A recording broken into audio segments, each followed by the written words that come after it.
स्वागत है आपका मिड कैप मसाला में। मैं हूं आपके साथ अशेषा अजवरी और अगले आधे घंटे में हम आपको बताएंगे मिड कैप सेगमेंट में कहां है action.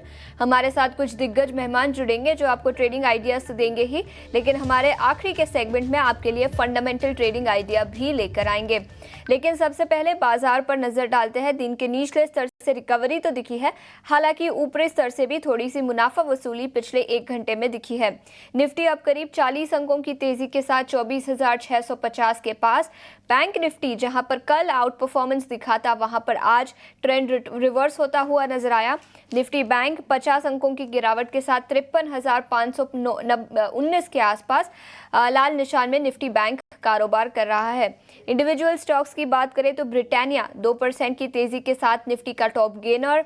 Shriram finance, Nestle, Bajaj finance, UltraTech cement, Asian paints, ये कुछ और स्टॉक्स है निफ्टी 50 पैक से जहां पर तेजी दिखी है। लूजिंग साइड की बात करें तो अदानी पोर्ट्स 1% नीचे, HCL tech, Adani enterprises, NTPC सभी स्टॉक्स में करीब आधे से 1% की गिरावट के साथ आज कारोबार दिखा है। इंडिविजुअल स्टॉक्स और सेक्टर्स की बात करते हैं। मेटल शेयरों में फिर एक बार आज रौनक दिखी है। याद रखें कल चीन से स्टिमुलस मेजर्स अनाउंस किए गए हैं। फिर एक बार 2025 में मॉनेटरी पॉलिसी ईज की जाएगी, जिसके चलते निफ्टी मेटल इंडेक्स 1% की तेजी के साथ टॉप गेनर। और लूजिंग साइड पर PSU बैंकिंग स्टॉक्स में आज कमजोरी दिखी है। लेकिन आज हमारे साथ रुचित जैन जुड़ चुके हैं, उनके पास चलेंगे। लेकिन उसके पहले हमारे पहले सेगमेंट पर फोकस करते हैं 3 घंटे के ट्रेड।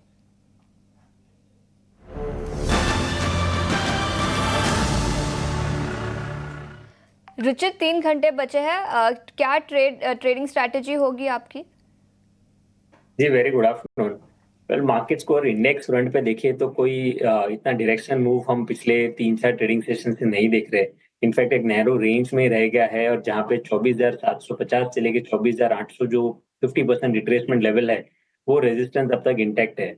तो मुझे लग रहा है कि जब तक वो 24,800 का लेवल सरपास नहीं कर जाता है, तब तक यहाँ पे इतने ज्यादा एग्रेसिव बाय साइड पे ट्रेड्स नहीं लेना चाहिए, काफी सिलेक्टिव रहना चाहिए। So I think range bound move ही लग रहा है। 24,500 का सपोर्ट और 24,750 का रेजिस्टेंस, आई थिंक इसी रेंज में ट्रेड करेगा। सो अगर फ्रेश सेटअप लेना है तो या तो सपोर्ट के आसपास जब भी आता है वहां पे खरीदारी करे, ताकि रिस्क रिवॉर्ड रेशियो थोड़ा फेवरेबल रहो। बट करंट लेवल्स पे कोई इंडेक्स में ट्रेड सेटअप नहीं है, बट डिक्लाइंस पे बाइंग अपॉर्चुनिटीज देख सकते हैं। तो डिक्लाइन में बाइंग अपॉर्चुनिटीज देखेंगे, ये नजरिया इंडेक्स लेवल पर। लेकिन रुचित, मिड कैप सेगमेंट से स्टॉक स्पेसिफिक आइडियाज कौन से होंगे? जी, आज स्टॉक स्पेसिफिक आइडिया भी मेरा लार्ज कैप स्टॉक ही रहेगा। ऑल्दो जनरली हम ये सेगमेंट में मिड कैप आइडिया देते हैं, बट अगर मिड कैप इंडेक्स की मैं पहले बात करूं तो पिछले कुछ ट्रेडिंग सेशन में ऑलरेडी एक अच्छा अपमूव मिड कैप इंडेक्स में आ चुका है। और इनफैक्ट आप स्मॉल कैप इंडेक्स देखेंगे तो पिछले 13 दिनों से लगातार पॉजिटिव क्लोज दिया है। सो ओवरबॉट सेटअप्स वहां पर है। तो हमें लग रहा है कि रिस्क रिवॉर्ड रेशियो के पर्सपेक्टिव से मिड कैप्स में करंट लेवल्स पे ज्यादा एग्रेसिव बाइंग करना, रिस्क रिवॉर्ड रेशियो इतना फेवरेबल नहीं है। तो करंट लेवल्स पे इनफैक्ट एक प्रॉफिट बुकिंग थोड़ी अगर ट्रेडिंग पोजीशन है तो वहां करनी चाहिए। लार्ज कैप स्पेस में एक पुलबैक मूव के लिए एशियन पेंट्स में खरीदारी की सलाह हम दे रहे हैं। सो आइडियली अगर देखें तो एक बड़ा अंडर परफॉर्मर रहा है या स्टॉक, बट अभी मंथली सपोर्ट के आसपास ट्रेड कर रहा है, और लोअर टाइम फ्रेम पे सेटअप्स डेली चार्ट्स पे काफी ओवरसोल्ड है। सो जनरली जब ऐसे सेटअप्स बनते हैं कि आपके मंथली सपोर्ट के आसपास ओवरसोल्ड जोन में सेटअप्स रहते हैं, तो पुलबैक मूव्स आते हैं। सो हमें लग रहा है कि यहाँ पे क्योंकि रिलेटिवली स्टॉक अब तक चला नहीं है, सपोर्ट के आसपास है, तो एक अपमूव एक्सपेक्ट करें। 2340 के स्टॉप लॉस से खरीदारी करने की सलाह है 2550 के टारगेट्स के लिए। ठीक है, तो एशियन पेंट्स पर खरीदारी की राय 2550 तक के लक्ष्य दिखाई दे सकते हैं। लेकिन आगे बढ़ते हैं और मिड कैप सेगमेंट में 3 स्टॉक्स पर नजर डालेंगे जहां पर सबसे ज्यादा एक्शन आज के ट्रेडिंग सेशन में दिखा है। और सबसे पहले सीमेंट स्टॉक्स, जहां पर कीमतों में बढ़ोतरी से सीमेंट शेयरों में अच्छी खासी मजबूती दिखी है। ओरिएंट सीमेंट ACC में 1 से 2% की तेजी के साथ आज कारोबार दिखा है। वहीं NTPC ग्रीन नए ऑर्डर के चलते शेयर में हरियाली दिखी है। सब्सिडरी को 500 मेगावाट सोलार पावर का नया ऑर्डर मिला है, तो ऑर्डर विंस के चलते इस स्टॉक में भी एक्शन है। इंडियन ओवरसीज बैंक IOB की बात करें तो इनकम टैक्स रिफंड के लिए कंपनी को करीब 1350 करोड़ का रिफंड ऑर्डर मिला है इनकम टैक्स डिपार्टमेंट से।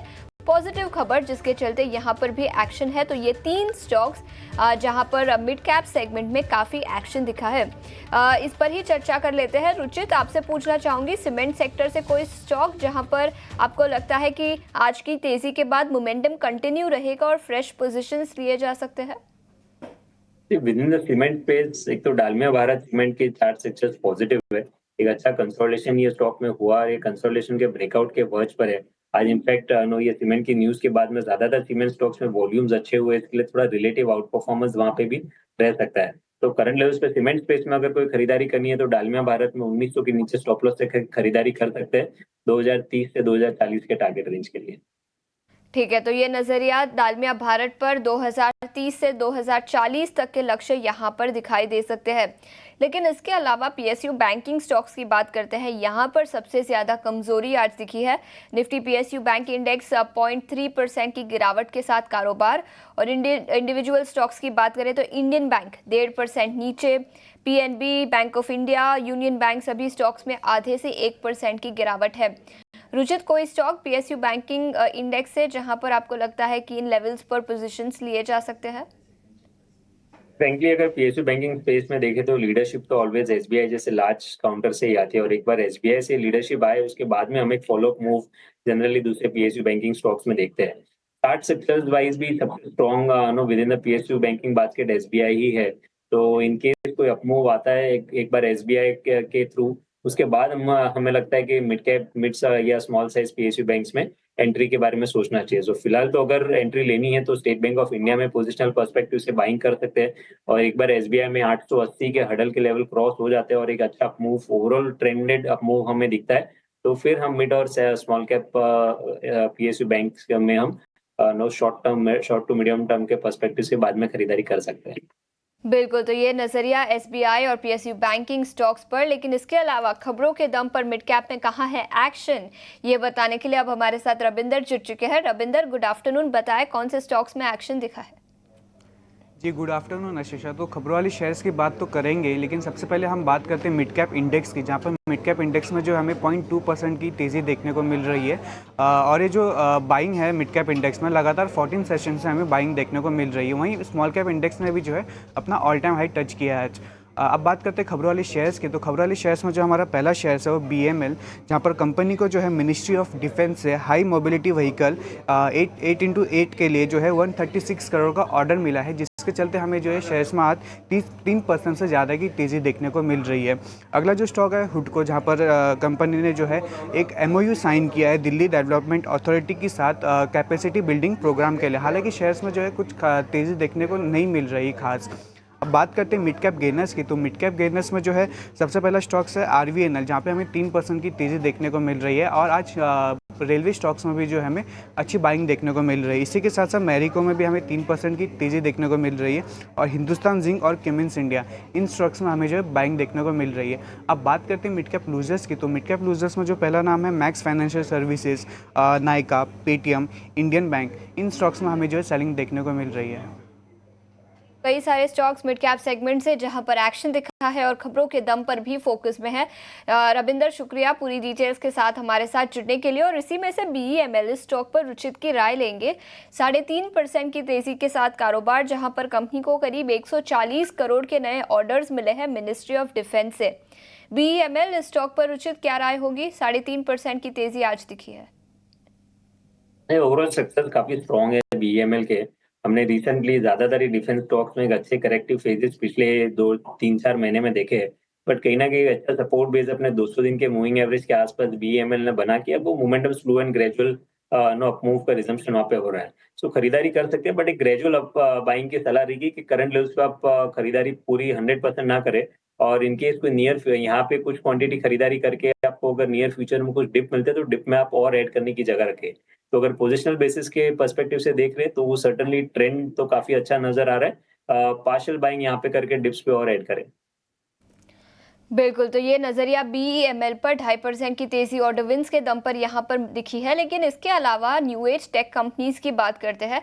मिड कैप लूजर्स में शामिल है, एक है नायका, 1.5% से ज्यादा की गिरावट। और अगर हम इंट्राडे चार्ट पर देखेंगे तो करीब दिन के लोएस्ट पॉइंट पर स्टॉक कारोबार कर रहा है। और इसके अलावा पेटीएम यहाँ पर भी भारी गिरावट आज दिखी है, करीब 1.5% से ज्यादा की। रुचित, क्या राय होगी दोनों ही स्टॉक्स पेटीएम और नायका पर? पेटीएम का नो डाउट ट्रेंड काफी स्ट्रॉन्ग रहा है पिछले कुछ समय में, और हम देख रहे हैं कि यहाँ पे काफी स्ट्रॉन्ग बाइंग इंटरेस्ट पेटीएम में है। तो यहाँ पे भी इनकेस नियर फ्यूचर में अपने डिप में 20 EMA के आसपास मिलता है, 900 के आसपास, तो वहाँ पे अच्छा सपोर्ट रहेगा खरीदारी के लिए। पोजिशनल पर्सपेक्टिव से कोई पोजीशन है तो होल्ड कर सकते हैं। फ्रेश बाइंग के लिए स्टॉक ऑलरेडी चल चुका है, तो रिस्क रिवॉर्ड इशू इतने फेवरेबल नहीं है।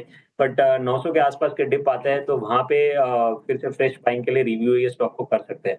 नाइका में अब तक वैसा हमने पिकअप देखा नहीं है। आप देखेंगे तो ये पिछले 2-3 हफ्ते में भी जो एक ब्रॉडर मार्केट में पुलबैक मूव आया है, उसमें ये स्टॉक का इतना पार्टिसिपेशन अब तक नहीं रहा है। सो आई थिंक यहाँ पे थोड़ा और वेट एंड वॉच करने की सलाह रहेगी कि जब तक कोई अच्छे वॉल्यूम बेस्ड बाइंग या हाई टॉप हाई बॉटम के स्ट्रक्चर रिज्यूम होते हुए नहीं दिखते, तब तक नाइका को अवॉइड करने की सलाह है। ठीक है, तो नायका को अवॉइड करने की सलाह, और पेटीएम में भी आज के ट्रेडिंग सेशन में गिरावट दिखी है। लेकिन इसके अलावा मेटल स्टॉक्स पर राय ले लेंगे। चाइना से पॉजिटिव खबर आई, जिसके बाद आज फिर से एक बार मेटल स्टॉक्स में चमक दिखी है। लेकिन इन पर्टिकुलर वेदांता और हिंदुस्तान जिंक दोनों टॉप गेनर्स हैं निफ्टी मेटल इंडेक्स के। वेदांता 4% की तेजी और हिंदुस्तान जिंक में भी करीब 3% की तेजी के साथ कारोबार दिखा है। क्या राय होगी रुचित दोनों ही स्टॉक्स पर? स्ट्रक्चर तो काफी पॉजिटिव है, स्पेशली वेदांता के देखे तो जी, ये सभी भी मेटल्स में हम देखते हैं कि एक प्राइस अप मूव या पुलबैक मूव आता है तो वेदांता में रिलेटिव आउट परफॉर्मेंस रहता है विद इन द सेक्टर में।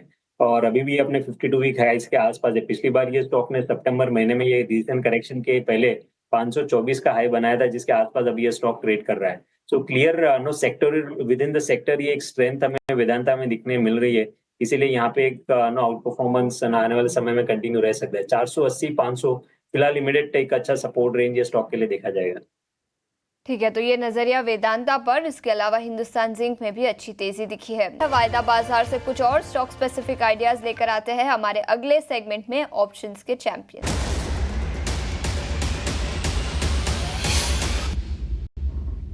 और इस घंटे के ऑप्शंस के चैंपियंस बताने के लिए हमारे साथ एंजल वन की स्नेहा सेठ जुड़ चुकी है। स्नेहा, शुक्रिया समय निकाल कर ईटी नाउ स्वदेश के साथ जुड़ने के लिए। बताएं स्टॉक स्पेसिफिक आइडियाज कौन से होंगे वायदा बाजार से? सो इंडिविजुअल काउंटर्स में अगर आप देखें तो यूबीएल ये काउंटर में रिसेंटली काफी अच्छी स्ट्रेंथ दिखी है। अभी थोड़ी सी डिप दिख रही है, बट यहाँ पे आई वुड से करके इसे यूटिलाइज करें टू बाय 2020 कॉल ऑप्शन, जो कि अराउंड 28 के आसपास ट्रेड कर रहा है। 28 रुपीज के आसपास बाय करना है। स्टॉप लॉस इसमें 18 का रहेगा और जो टारगेट है वो 48 के रहेंगे। तो as per the target and stop loss अगर आप देखें तो मैक्सिमम रिस्क जो इन्वॉल्व है वो 4000 का है और जो प्रॉफिट पोटेंशियल है दैट इज अराउंड 8000। बिल्कुल, तो यूबीएल यानी यूनाइटेड ब्रूअरीज के 2020 के कॉल ऑप्शन खरीदने की सलाह स्नेहा ने दी है। अधिकतम मुनाफा करीब 8000 तक का हो सकता है और अधिकतम नुकसान करीब 4000 तक का हो सकता है और अधिकतम फायदा 8000 तक का। स्नेहा, शुक्रिया समय निकाल कर ईटी नाउ स्वदेश के साथ जुड़ने के लिए। इसी के साथ सेबी का रिस्क डिस्क्लोजर भी हम आपके लिए लेकर आना चाहेंगे। 90% लोगों को फ्यूचर्स एंड ऑप्शंस में नुकसान होता है, तो अपने फाइनेंशियल एडवाइजर को कंसल्ट करके फिर ही एफएनओ में ट्रेड करें। इस बीच एक और स्टॉक पर नजर डालेंगे, एवेन्यू सुपरमार्ट यानी डी मार्ट। ब्रोकरेज की कमजोर रिपोर्ट से डी मार्ट के शेयर में आज कमजोरी देखने को मिल रही है। पूरी डिटेल्स के साथ अब स्नेही जुड़ चुके हैं। स्नेही, गुड आफ्टरनून। बताएं कौन सी ब्रोकरेज रिपोर्ट्स आई है और ब्रोकरेज हाउसेस का क्या कहना है जिसके चलते स्टॉक में गिरावट दिखी है?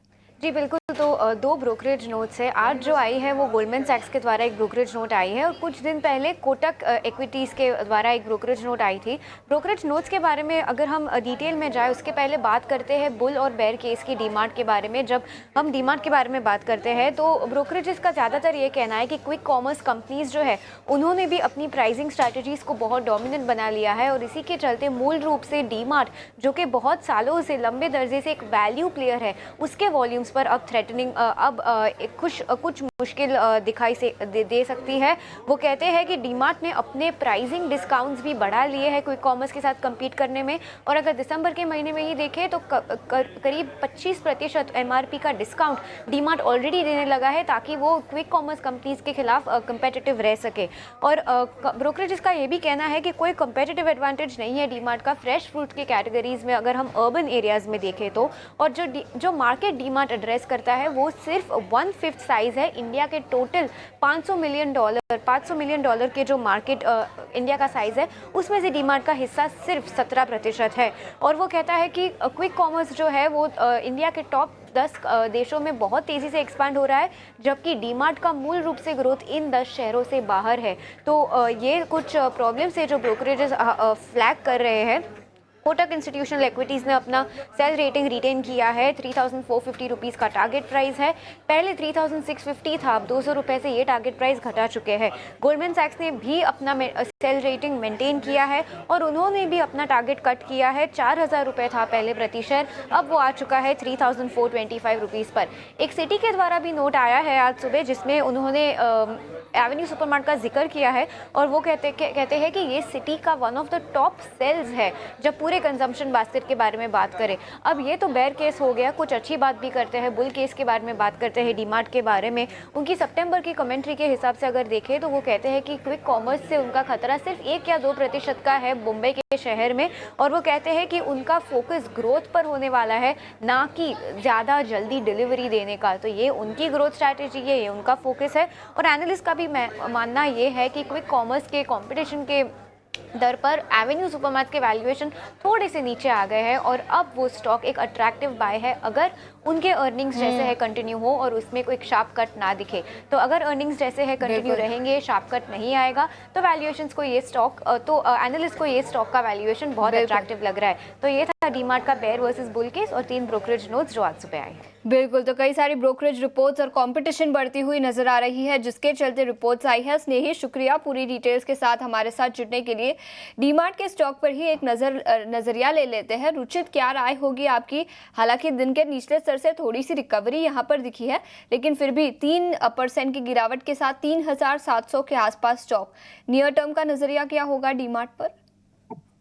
सितंबर एंड में देखें तो लगभग 5,500 के आसपास के हाईज ये स्टॉक ने बनाया था और वहां से लगातार ये स्टॉक में करेक्शन होता आ रहा है। जो भी पुल बैक मूव्स भी आई है तो ऐसी स्ट्रेंथ नहीं दिख रही है कि जहां पे पुल बैक मूव्स में फ्रेश बाइंग इंटरेस्ट दिख रहा है। तो आई थिंक क्लियर वीकनेस है और ये वीकनेस आगे भी और कंटिन्यू रह सकती है। सो बेटर है कि नो स्टॉक को अवॉइड करें जब तक कोई हाई टॉप हाई बॉटम का स्ट्रक्चर नहीं बनता है। और नीचे अगर टेक्निकली देखें तो इमीडिएट सपोर्ट 3,600 के आसपास है, जो ब्रेक होता है तो 3,400 के लेवल्स भी हम आने वाले समय में डीमार्ट में देख सकते हैं। बिल्कुल, तो ये नज़रिया डीमार्ट पर 5,500 से पिछले 1-2 महीने में भारी गिरावट स्टॉक पर दिखी है। क्विक कॉमर्स में कई सारे प्लेयर्स आए हैं जिसके चलते कंपटीशन बढ़ती हुई नजर आई। इसी के साथ ऑटो सेक्टर पर नज़र डाल देते हैं। Exide industries, hero MotoCorp, Ashok Leyland, सभी स्टॉक्स में 1% से ज़्यादा की तेज़ी दिखी है।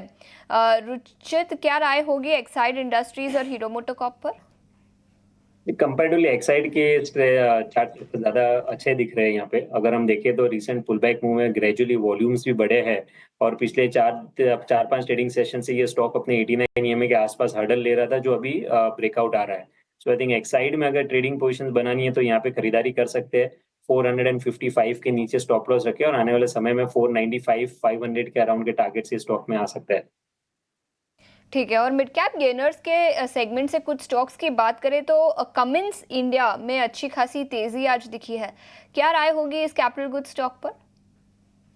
तो यहाँ पे भी हम एक अच्छा करेक्टिव फेज ऑलरेडी देख चुके हैं। सो एक सपोर्ट बेस बना के स्टॉक ब्रेकआउट के वर्ष ऊपर है। जो रिसेंट कंसोलिडेशन में 3,700 का हर्डल स्टॉक ने बनाया था वो सरपास करना इंपॉर्टेंट है for any resumption of the up trend. तो फिलहाल वॉच लिस्ट पर रख सकते हैं, कोई एग्जिस्टिंग पोजीशन है तो होल्ड कर सकते हैं, बट 3,700 के ऊपर फिर स्ट्रेंथ ये स्टॉक में एक्सपेक्ट करेंगे। ठीक है, तो ये नज़रिया कमिंस इंडिया पर करीब 3% की तेजी के साथ स्टॉक कारोबार कर रहा है। इतना ही समय था। रुचित, बहुत बहुत शुक्रिया समय निकाल कर ईटीना स्वदेश के साथ जुड़ने के लिए। लेकिन आप कहीं मत जाइए, बने रहिए ईटीना स्वदेश के साथ।